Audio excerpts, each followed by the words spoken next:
ತಿನ್ಬೇಡ ಹಿಡ್ಕ cut ಮಾಡ. Happy birthday happy birthday happy birthday Ram Ram ಬೇಡ. Happy birthday ಹೇಳ. ಹ್ಯಾಪಿ ಬರ್ತ್ಡೇ ಹ್ಯಾಪಿ ಬರ್ತ್ಡೇ ಮಗನೇ ಗುಡ್ಡು ಎಲ್ಲ ನೀ ಕಟ್ ಮಾಡಿದ ಗ್ಯಾಪ್ ಇದೆ ಬಂಗಾರ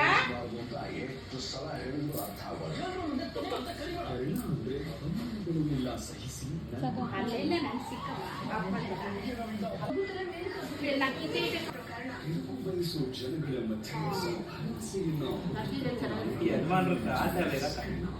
ಏನ್ ಜಾಸ್ತಿ ತಿನ್ಸ್ಬೇಡ. ಬಿಡ್ತಾನೆ ಅವನ ಬಾಯಿಗೆ ಇಷ್ಟ. ಅವ್ನು ತಿನ್ಸಿದೆ ಎಷ್ಟು ಒಳ್ಳೆ ಆದ್ರೂ ಮೂಡ್ ಹಾಳಾಗೋಯ್ತಾ? ದಿನ ಬೆಳಿಗ್ಗೆ ಅದೇ ಬಾತ್ರೂಮ್ ಬರಲ್ಲ ಅಂದ್ರೆ ಮೂಡ್ ಕೂಡ ಡಲ್.